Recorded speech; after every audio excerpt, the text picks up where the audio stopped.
On the numbers again, the abatement of 46 million is a big number, but it's spread over 20 years, 2 to 3 million a year over 20 years.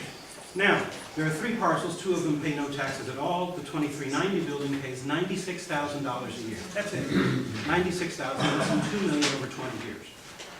Once this hotel opens, that's when the 20 years start on the abatement. The Office of DC Planning, the Finance Office, has now determined that between $5 and $6 million will come to the city as a result of food and beverage taxes and a 14% room rate tax on the 200 rooms in this room, in this hotel. That's a considerable sum, 5 to 6 million to the city in taxes, as opposed to 96,000 now with the office building. And for the long term, this is a positive for our community at 18th and Columbia Road. I really believe that this structure, as high as it is, I agree with what we talked about a year and a half ago at the centennial of the Height Restrictions Act of 1910, where we met at the old pension building. And one of the 3 commissioners that wrote the 1910 Restriction Act actually wrote extensively about why he did. After Schneider's Folly and the Cairo at 16th and Q, he said, we should exempt churches and hotels for the visitors to our capital city. And I like to keep in that spirit from 102 years ago, where exemptions to the Height Restriction Act of 1910 were simply limited again to churches and hotels. It should be allowed to rise as the citadel of Adams Morgan, its signature attraction. It will bring an economic churning unimaginable, and not since the Bliss family built their apartment houses on Columbia Road have we seen this kind of private investment. It is a move forward, and I think we should support it, and it is conducive to the architecture along Champlain and Union Street. Thank you very much. Mr. James? Yeah, thank you. I'd like to kind of bring this back to the subject at hand, which is the historic preservation review. The concept review has nothing to do with all these other externalities that are being talked about, the economic impact and so forth. I mean, it's interesting what people's opinions are, but this ANC has already held such a forum in the past. So the ANC must be mindful that all city agencies must obey the comprehensive plan of the city. And the comprehensive plan of the city in City Policy Mid-City 2.4.5 says protect existing housing within the Reed Cook neighborhood, maintaining heights and densities at appropriate levels. So the ACA passed a resolution saying that we didn't think this was an appropriate level when it's far higher than most of the rest of the neighboring buildings. For instance, along Euclid Street, most of the buildings between the corners are 3-story buildings. Down Champlain Street, most of the buildings are approximately 40 feet tall. So this is out of keeping with that. The KCA says that we would like to see the Christian Science Church building preserved as part of a more moderately sized project, and it's been proposed. Nowhere do we say that we're against the church. So you can lead, you can go towards a more moderately sized project. They could involve a church, it could involve something else. Because these developers have said they're going to walk away unless they get every story that they want. All of the 9 stories are anyway. The real thing that I'm worried about is that the ANC might actually pass this resolution. It's been sitting at the table at the back. It just kind of goes crazy with the third whereas says that ANC does not wish to comment on the height or the density. Well, that's what we're talking about. We're talking about the mass of this building.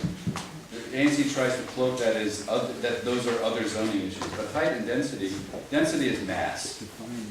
That's what the Historic Preservation Review Board is going to look at, the height and the mass of the structure, and how it relates to the church, which is going to overwhelm. It's going to be 100 feet approximately, so the church is 62.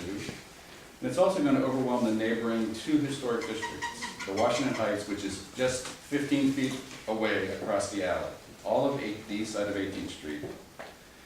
Beyond that, if you go to the corner of Biltmore and Columbia, and you look over, that would be a prime place to see, I'd like to have seen a shot of it under roving camera, because you will see the church in all its height there. You know, I mean, the hotel part, overwhelming the church, overwhelming the 3-story buildings along 18th Street, and impacting another historic district. So others have said, oh, well, we already have tall buildings in our neighborhood. But guess what? They were all built before we had zoning in this city. You know, all of the big buildings that we're thinking of, like the Woodley at Mintwood in Columbia, the Melwood, maybe somewhat more recent, the Wyoming apartments and so forth, they're all built before 1938 when we got zoning.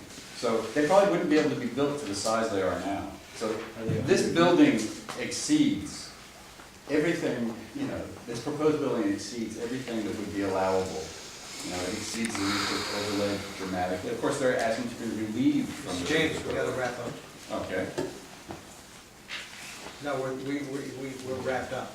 Okay. Oh, I thought it was asking me to wrap up. Anyway, I think I've made most of my points. Thank you. Good job.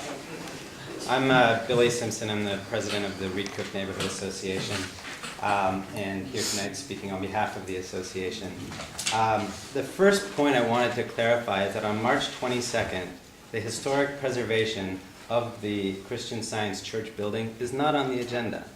That meeting is not about the church building itself. It's about this new structure that the developers want to build behind it.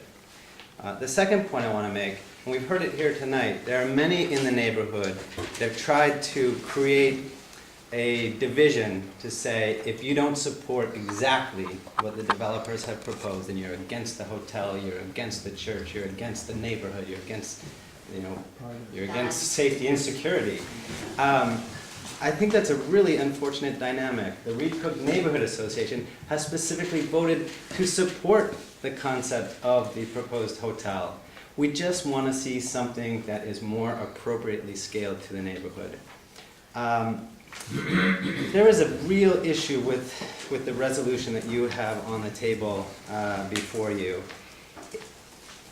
Commissioners Moya and Commissioners Botrick made a very important point at the beginning of the discussion. The Historic Preservation Review Board cares about height and size, but they only care about it from the most superficial aesthetic perspective. They don't care about it from the position that the neighborhood associations care about, which is what is the commercial impact of a building of that size on the people who live in the neighborhood. So if you go in this context and pass a resolution that says words like greater harmony and real progress, you're telling the Historic Preservation Review Board that these concerns don't exist in the community anymore. People have said a lot about how the developers have been working on this for 7 years, and that's true, but I don't have sympathy for them.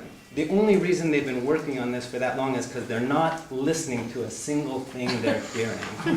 The neighborhood associations have both taken positions saying make this a more reasonable size.